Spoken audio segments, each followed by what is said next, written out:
நான் rule out பண்ணல. ஆனால் இந்த 16 தொகுதி சொன்னேன்ல சென்னையில், அதில் முதல்வரின் கொளத்தூர் தொகுதியில் வந்து ஏராளமான வேலைகள் நடந்திருக்கு.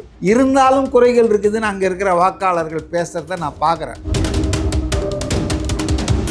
ஆள் கிடைக்காம தான் ரஞ்சனா நாச்சியார்லாம் ஓடிட்டாங்களா திமுகவுக்கு. அதாவதுங்க, இதெல்லாம் வெட்டி பேச்சுங்க. விஜயை வந்து ஒரு ஃபோர்ஸாக ரிகக்னைஸ் பண்ண தவறுபவர்கள், அதாவது காழ்ப்புணர்ச்சியில் பேசுகிறவங்க. ஆனால் விஜய் வந்து அதை எல்லாத்தையும் பார்க்குறாரு. நான் சொன்னேன்ல, பல்வேறு அம்சங்கள் இதில் இருக்குது. ஓல்டு, நியூ, கமிட்டட், ரொம்ப வருஷமாக இருந்தவங்க, இல்லை இப்போ தான் வந்தவங்க. ஊழலற்ற நிர்வாகத்தை தருவேன், லஞ்ச லாவண்யத்தை ஒழிப்பேன்னு சொல்லும்போது அதை ஜனங்க காது கொடுத்து கேட்குறாங்க. இவங்க அதை சொல்லக்கூட முடியாது. ரஜினி வந்து அரசியலுக்கு வரமாட்டேன்னு சொன்னதுக்கு காரணம் என்ன? உடல்நிலை சரியில்லை. சரி, இப்போ எத்தனை படத்தில் நடிச்சிருக்காரு? அதுக்கப்புறம் அந்த முடிவை அவர் அனௌன்ஸ் பண்ணதுக்கப்புறம் எவ்வளோ பொது நிகழ்ச்சிகளில் பேசியிருக்காரு. ஏன்னா அரசியலுக்கு வந்தால் இந்த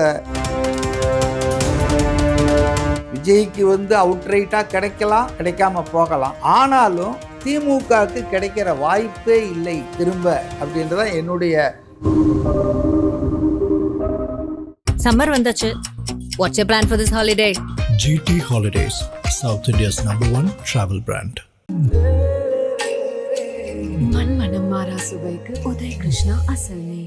இப்போது புதிய அறிமுகம் ஆச்சி ஹோட்டல் சாம்பார் 50 கிராம் ரூபாய் 20 மட்டுமே. வணக்கம் சார். வணக்கம். பெரம்பூர்ல தளபதி அவர்கள் நிக்கிறாரு அப்படின்னு முடிவாயிடுச்சு அப்படின்னா பக்கத்துலேயே தான் கொளத்தூர் இருக்கு. அதுல இன்னொரு தளபதி அவர்கள் நிப்பாரு அப்படின்றது தான் ஒரு இது. ரெண்டுத்துக்கும் எப்படி ஏதாவது வேற ஏதாவது பிரச்சனைகள் எதுவும் வருமா? அதெல்லாம் வராதுங்க. தேர்தலில் வந்து இதில் என்ன இருக்குது? கொளத்தூரில் வந்து என்னுடைய இப்போதைய ஒப்பீனியன் கூட, என்ன அலா அடித்தாலும் முதல்வர் ஸ்டாலின் ஜெயிக்கிறதுக்கான வாய்ப்புகள் கூடுதல். அதுக்காக காமராஜர் தோற்றுருக்கார், அண்ணாதுரை தோற்றுருக்கார், இந்திரா காந்தி தோற்றுருக்காங்க, ஏன் ஜெயலலிதா தோற்றுருக்காங்க. அதனால் ஜனநாயகத்தில் எவரும் தோக்கலாம், எவரும் ஜெயிக்கலாம். There is no hard and fast rule.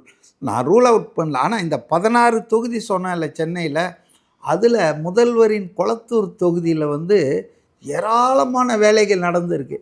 இருந்தாலும் குறைகள் இருக்குதுன்னு அங்கே இருக்கிற வாக்காளர்கள் பேசுகிறத நான் பார்க்குறேன். ஆனால் எனக்கு தெரிஞ்சு பர்சனலாகவே, இப்போ நான் இங்கே இந்த ஐநாவரத்தில் இருக்கேன், இந்த வழியாக பல முறை வாரத்தில் 2 வாட்டி போகிறாரு, தொகுதியை நர்ஸ் பண்ணுறாரு. வேறு எந்த எம்எல்ஏவும் தன் தொகுதியை இந்த அளவுக்கு நர்ஸ் பண்ணியிருப்பாங்களான்னு தெரியாது. ஒரு 2 வாட்டி 3 வாட்டி வராரு. கல்யாண மண்டபம், ப்ளே கிரவுண்டு, பார்க்கு, பாண்டு, இப்படி நிறைய டெவலப்மெண்டல் ஒர்க்கு. அவர் சீஃப் மினிஸ்டர் இல்லையா, அதனால் நிறைய செஞ்சுருக்காரு. செய்யலைன்னு சொல்ல முடியாது. ஆனாலும் அங்கே குறை சொல்கிறவங்க, குற்றம் சொல்கிறவங்க இருக்க தான் செய்கிறாங்க. ஸோ அங்கே வந்து கொஞ்சம் டைட்டாக தான் இருக்கும் ரேஸு. பட் அல்டிமேட்லி கொளத்தூரில் வந்து நம்ம ஸ்டாலின் வின் பண்ணுவார், அதில் ஒன்றும் சந்தேகம். பட் மற்ற 15 தொகுதிகளில் it is a neck to neck தான். இது வந்து ரொம்ப சிக்கலை திமுகவுக்கு உண்டாக்கும் தான் நான் நினைக்கிறேன், சென்னையை பொறுத்தவரையில். Okay sir. இன்னும் சில பேர் என்ன சொன்னாங்க அப்படின்னா, விஜய் அவர்களுக்கு வந்து இந்த 234 தொகுதியில் நிற்கிறதுக்கு ஆள் கிடைக்காம இருக்காரு, என்ன பண்ணுறதுன்னு ஆள் கிடைக்காம தான் ரஞ்சனா நாச்சியார்லாம் ஓடிட்டாங்களா திமுகவுக்கு. அதாவதுங்க, இதெல்லாம் வெட்டி பேச்சுங்க. ஒரு அவங்க அப்ளை பண்ணதே 4000 பேர் அப்ளை பண்ணியிருக்காங்க. ஃபார் யுவர் இன்ஃபர்மேஷன், 10,000 பேர் ஃபார்ம் வாங்கின்னு போயிட்டாங்க. 1 ஹவர்லேயே வந்து கிராஷ் ஆகிடுச்சு அந்த மனு கொடுக்க ஆரம்பித்த முதல் நாள். பட் 4000 பேர் வந்து ஒரு 10,000 ரூபாய் பணம் கட்டி மனு ரீசப்மிட் பண்ணியிருக்காங்க. இப்போ 234 வகுங்க 4000. ஒரு தொகுதிக்கு ஆவரேஜாக எத்தனை பேர் இருக்காங்க கொஞ்சம் யோசி. மேக்ஸில் வீக் தான் சார், ஆனால் நிறைய வருது. இல்லை எவ்வளோ கொஞ்சம் சொல்லுங்களேன். 234 × 10 போட்டாலே உங்களுக்கு 2340. இங்கே 4000 வந்ததுன்னா 15-16 பேர் களத்தில் போட்டி முட்டிக்கிட்டு இருக்கான். இந்த அழகில் வந்து நிற்கிறதுக்கு ஆள் இல்லைன்னு எவனோ புறம்போக்கு சொல்கிறான்னு அதை கொண்டு வந்து ஒரு கேள்வியாக வேறு கேட்குறீங்களே நீங்கள். You should be informed. இப்போ 4000 பேர் வந்தான்றது செய்தி. 4000 பேர் வந்து பணம் கட்டி இருக்கிறான். 10,000 பேர் அப்ளிகேஷன் வாங்கினா 100 ரூபான்னா எல்லாரும் வாங்கிட்டாங்க. பல பேர் விஜய்க்காக வாங்கியிருப்பாங்க. ஆனால் 4000 பேர் வந்தாங்கன்னா இந்த கட்சி அஃபிஷியலாக சொல்லியிருக்கு, ஃபார்ம்ஸ் வந்திருக்கு. So that has been processed, short listed. இவ்வளவும் பண்ணி தான் கடைசியாக அவர் பார்க்குறாரு நேர்காணல். எல்லாரையும் 4000 பேரையும் பார்க்கல அவர். யாருக்கு உறுதி செய்யப்பட்டிருக்குதோ அவங்கள பார்த்து அவங்களுக்கு ஒரு அட்வைஸ் கொடுத்து ஃபைலை கொடுத்து கிளம்புன்னு சொல்கிறாரு. ஸோ அதனால் வந்துங்க இதெல்லாம் வந்துங்க விஜயை வந்து ஒரு ஃபோர்ஸாக ரிகக்னைஸ் பண்ண தவறுபவர்கள், அதாவது காழ்ப்புணர்ச்சியில் பேசுகிறவங்க. 15 பேர் ஒரு தொகுதிக்கு மோதிட்டு இருக்காங்க. பெரிய பெரிய ஆள்லாம் இப்போ பாருங்கள், மதுரை வாயிலில் ரோகிணி தியேட்டர் ஓனர் தான் நிற்கிறாரு. நல்ல செம பார்ட்டி தானே. அவர் வந்து விஜய் ரசிகர் தான், படங்கள்லாம் அங்கே தான் போடுவாங்க, தெரியும் அவங்களுக்கு. ஸோ அது மாதிரி பெரிய பெரிய ஆட்கள்லாம் வராங்க. திருச்சியிலேயே அன்பில் மகேஷுடைய ரைட் ஹேண்ட் ஒருத்தர் வந்து இப்போ தாவேகா கேண்டிடேட்டாக வந்திருக்காரு. அதனால் இதெல்லாம் ஆள் கிடைக்க மாட்டாங்க. அதெல்லாம் அதுவும் ஜெயிக்கிற குதிரையில் கட்டுறது. இப்போ சாய்ஸ் யார் பண்ணுறது தான், எவ்வளோ பேர் வராங்க. ஆனால் விஜய் வந்து அதை எல்லாத்தையும் பார்க்குறாரு. நான் சொன்னேன்ல, பல்வேறு அம்சங்கள் இதில் இருக்குது. ஓல்டு, நியூ, கமிட்டட், ரொம்ப வருஷமாக இருந்தவங்க, இல்லை இப்போ தான் வந்தவங்க, பணம் படைத்தவர்கள், மக்கள் செல்வாக்கு வாங்கினவங்க, இப்படி எல்லாத்தையும் பார்க்க வேண்டியிருங்க. எலெக்ஷனில் ஜெயிக்கிறதுனா சும்மா இல்லைங்க. ஏன்னா நம்ம ஜனங்க வந்து எல்லாத்தையும் பார்ப்பாங்க. இந்த ஆள் எப்படி, இவரால் டெலிவரி பண்ண முடியுமா, பேசணும், ஜனங்களை போய் பார்க்கணும், இது மாதிரி என்ன பேர் ரிப்பேர் ஆகாமல் இருக்கணும் ஆஃப் ஆல். அதனால் வந்துங்க அதெல்லாம் சும்மா பேச்சுங்க, இட்ஸ் நாட் ஃபேக்ட்.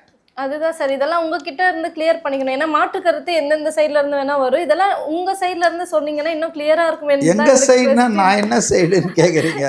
நான் ஒரு அரசியல் விமர்சகர்மா. நான் பொதுவாக இப்போ நான் என்ன சொன்னேன், ஸ்டாலின் ஜெயிக்கிற வாய்ப்பு அதிகம், அவருக்கு சான்ஸ் இருக்குன்னு தான் சொன்னேன். இப்போ நம்ம வந்து காழ்ப்புணர்ச்சியில் உண்மைகளை நாம் புறந்தள்ளக்கூடாது. எது சாத்தியமோ அதை சொல்லலாம். இப்போ இந்த தேர்தல் கூட பார்த்தீங்கன்னா சில பேர் சொல்லுவாங்க 234 210 நாங்கள் ஜெயிச்சிருவோன்னு. சேகர் பாபு மாதிரி ஆட்கள் 26 இல்லையா, 31 36 எல்லாமே நாங்கள் தான்வார். இதெல்லாம் எப்படின்னா ஜெயலலிதா அம்மா ஒரு வாட்டி சொன்னாங்கல்ல, கண்ணு கட்டிய தூரத்தில் எதிரிகளை காணும். எல்லாம் பின்னால் இருந்தாங்க, அவங்களுக்கு பின்னால் கத்தி வச்சுட்டு முதுகில் குத்துறதுக்கு. அதனால் தேர்தலில் வந்துங்க இன்றைக்கும் நான் என்ன சொல்கிறேன்னா, ஆல் செட் அண்ட் டன், பணபலம், அதிகார பலம், மிஸ்யூஸ் ஆஃப் பவர் எல்லாம் நடக்கும். ஆனால் ஜனங்க வந்து மாற்றம் வேணுன்றதில் தெளிவாக இருக்காங்க. காரணம் என்னென்னா, இந்த 2 கட்சிகளும் 30 வருஷம் ஆட்சி பண்ணியிருக்காங்க. எங்களுக்கு வாய்ப்பே இல்லைங்க, ஒரு வாய்ப்பு கொடுங்க அப்படிலாம் கிடையாது. அதே போல் இவங்க வந்து நிர்வாக சீர்கேடு, மக்களுக்கு எதிரான கொள்கைகள், ஊழல் தான் ரொம்ப மோசமாக இருக்குது. இன்றைக்கி பார்த்தீங்கன்னா 2 பேருக்கும் அதில் ஒன்றுமே சொல்ல முடியாது. அதில் தான் இவர் ஃபிட்டின் ஆகிறார் விஜய். ஊழலற்ற நிர்வாகத்தை தருவேன், லஞ்ச லாவண்யத்தை ஒழிப்பேன்னு சொல்லும்போது அதை ஜனங்க காது கொடுத்து கேட்குறாங்க. இவங்க அதை சொல்லக்கூட முடியாது. ஏன்னா இவங்க ஆல்ரெடி டெயின்டட். இவங்க முதுகுலெல்லாம் 1000 அழுக்குகள், கரைகள் இருக்குது. அப்படி அதை சொல்ல முடியாது. இவர் சொல்லும்போது இவர் மட்டும் யோக்கியமா, இவர் செய்வாரா அப்படின்னா செய்வாருன்ற ஒரு நம்பிக்கை வருது எனக்கு. எப்படின்னா, வருஷத்துக்கு 500 கோடி ரூபாய் சம்பாதிக்கிற கிளிட்டரிங் கம்ஃபர்டபுள் சினி ஃபீல்டை விட்டுட்டு 51 வயசில் வராரு. நம்ம பார்க்குறோம் ரஜினிகாந்தை, கமல்ஹாசனை, அமிதாப் பச்சன் எல்லாம் 80 வயசானாலும் நடித்தே தீருவேன்னு அவங்க பல 100 கோடியை விடக்கூடாது இருக்காங்க. அப்போது ஒரு ஆளுக்கு 51 வயசில் வந்து இவ்வளோ ஒரு அதாவது போதுண்டா, எனஃப் இஸ் எனஃப் அப்படின்ற மனசு வரவே வராதுங்க. இப்போ ரஜினியை பற்றி கான்ட்ரவர்சி நான் பேச விரும்பலை. ஆனால் ரஜினி வந்து அரசியலுக்கு வரமாட்டேன்னு சொன்னது காரணம் என்ன? உடல்நிலை சரியில்லை அப்படின்னு. சரி, இப்போ எத்தனை படத்தில் நடிச்சிருக்காரு? அதுக்கப்புறம் அந்த முடிவை அவர் அனௌன்ஸ் பண்ணதுக்கப்புறம் எவ்வளோ பொது நிகழ்ச்சிகளில் பேசியிருக்காரு. ஏன்னா அரசியலுக்கு வந்தால் இந்த இது படத்தில் நடிக்கிற வருமானம் போயிடும்ன்றது அவருக்கு தெரியும். ஆகவே அவங்க அதை வந்து மக்கள் நலனுக்காக இதை ஒரு ஆள் தியாகம் பண்ணிட்டான் 51 வயசில். இன்னும் சும்மா பார்த்தா கூட 15 வருஷம் நடிக்கலாங்க. விஜய் நடிக்கலாமா வேணாமா? ஸோ அதனால தான் அவர் சொல்லும்போது அதுக்கு ஒரு சரி இவரை கொஞ்சம் பார்க்கலாமன்னு ஜனங்க நினைப்பாங்க. ஈவன் இன் தி சிச்சுவேஷன் என்னுடைய கணிப்பு என்னன்னா, தேர் மே பி ஹங் அசம்பிளி. உடனடியாக வந்து ஆட்சிக்கு வந்துட வாய்ப்பு கிடைக்குன்றதுல எனக்கு கொஞ்சம் டவுட் இருக்குது இன்றைக்கி இருக்கிற சூழலில். சப்போஸ் அப்படி வந்துட்டாங்கன்னா இது எவ்வளோ பெரிய மாற்றமாக இருக்கும்? எப்படி ஒரு ஹிஸ்ட்ரியாக இது இருக்கும்? ஹிஸ்ட்ரினா 1952 இது மாதிரி வந்ததுங்க. அப்போ தமிழ்நாடு கவர்மெண்ட்டே கிடையாது, தமிழ்நாடு அசம்பிளியே கிடையாது. சென்னை மாகாணம், மெட்ராஸ் பிரசிடென்சின்னு கேரளாவில் சில பகுதி, கர்நாடகாவில் சில பகுதி, ஆந்திராவில் சில பகுதியெலாம் இருந்தது தான் மெட்ராஸ் பிரசிடென்சி. மொழிவாரி மாநிலங்கள் போது நம்ம தமிழ்நாடுன்னு பிரித்த பிறகு எதுவும் நடக்கலை. அநேகமாக 96 2006 திமுகவுக்கு தனிப்பெரும்பான்மை கிடைக்காம அவர் வந்து மைனாரிட்டி அரசை அமைச்சார். அஃப்கோர்ஸ் அவருக்கு கூட்டணி இல்லைனாலும் வெளியிலிருந்து காங்கிரஸும் பாமகவும் ஆதரவு கொடுத்தாங்க, அது வேறு விஷயம். 5 வருஷம் அப்படி தான் போச்சு. ஆனால் இப்போ 2026 அப்படி ஒரு வாய்ப்பு வருமா அப்படின்ற எண்ணம் எனக்கு இருக்குது. அப்படி வந்ததுன்னா என்ன நடக்கும்னா, திமுக ரிஜெக்ட் ஆயிடுச்சுன்னு தானே அர்த்தம். மக்களால் ஆட்சியில் இருக்குது, that has been rejected by not getting simple majority. 118 வரலன்னா உன்னை மக்கள் தூக்கிட்டாங்க. இன்றைக்கி 133 சீட்டு வச்சுருக்குற அந்த கட்சி, அந்த கட்சிக்கு ஒரு 60 தான் வருதுன்னு வச்சிங்களேன். That means it has been rejected by the people of Tamil Nadu, அப்படி தானே அர்த்தம்.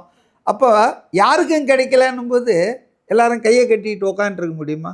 இல்லை இன்னொரு தேர்தல் நடத்துப்பா, போட்டு பாருப்பான்னா இது என்ன ஈஸியா? ஸோ அந்த மாதிரி ஒரு போஸ்ட் போல் சீனரியோவில் மற்ற 2 பேர் இருக்காங்க இல்லையா, விஜயும் எடப்பாடியும், why not they join hands to form a alternative government? 2 பேரும் சேர்ந்து அந்த 118 வராமல் இருந்ததுன்னா ஒரு alternative government, some common minimum program, பொசிஷன்ஸை ஷேர் பண்ணிக்கிறது, யார் சீஃப் மினிஸ்டர் யார், அதெல்லாம் வந்து மக்கள் தீர்ப்பிலே வெளியே வந்துடும். யாருக்கு அதிக எம்எல்ஏ கிடைக்குதோ அவன் தானே சீஃப் மினிஸ்டர் ஆவான். 2வது ஒரு ஆள் டெப்டி சீஃப் மினிஸ்டர் வாங்கின்னு உட்கார வேண்டியது தான். இன்றைக்கி சொல்லலாம் நான் தான் முதலமைச்சர்னு, பட் மக்கள் தீர்ப்பு வந்ததுக்கப்புறம் நம்ம அந்த யதார்த்தத்தை பார்த்துட்டு தானே இருப்பாங்க. So I think that may be also one outcome. நான் விஷுவலைஸ் பண்ணுறது, விஜய்க்கு வந்து அவுட்ரைட்டாக கிடைக்கலாம், கிடைக்காம போகலாம். ஆனாலும் திமுகவுக்கு கிடைக்கிற வாய்ப்பே இல்லை திரும்ப, அப்படின்றதான் என்னுடைய ஸ்ட்ராங்கான ஒரு ஒப்பீனியன். ஏன்னா 1971 எலெக்ஷனுக்கு அப்புறம் கடந்த 30-40 எவ்வளோ 60 வருஷம் 50-60 வருஷத்தில் திமுக நெவர் கெட் ரீஎலெக்டட். ஒன்ஸ் பவருக்கு வந்ததுன்னா 5 வருஷம் முடிஞ்ச உடனே தூக்கி போட்டுருவாங்க ஜனங்க. நீங்கள் எத்தனை கட்சியோட கூட்டணி வச்சாலும் சரி, எவ்வளோ பலமான கூட்டணி, கருணாநிதியோடவா இவங்கெல்லாம் கலர் டிவிலாம் கொடுத்தப்போ தோற்று இருக்கிறாரு. 15 கட்சி கூட்டணி வச்சுருந்தப்போ கருணாநிதி. ஏன்னா இந்த ஃபேக்டர் தான், DMK will never get re-elected. எவ்வளோ நாளாக 50 வருஷமாக இது வரலாறு. ஸோ அந்த வரலாறு தான் இப்போது நடக்க போகுது. அந்த வரலாறு என்ன மாற போதா? அதெல்லாம் வாய்ப்பு இல்லை.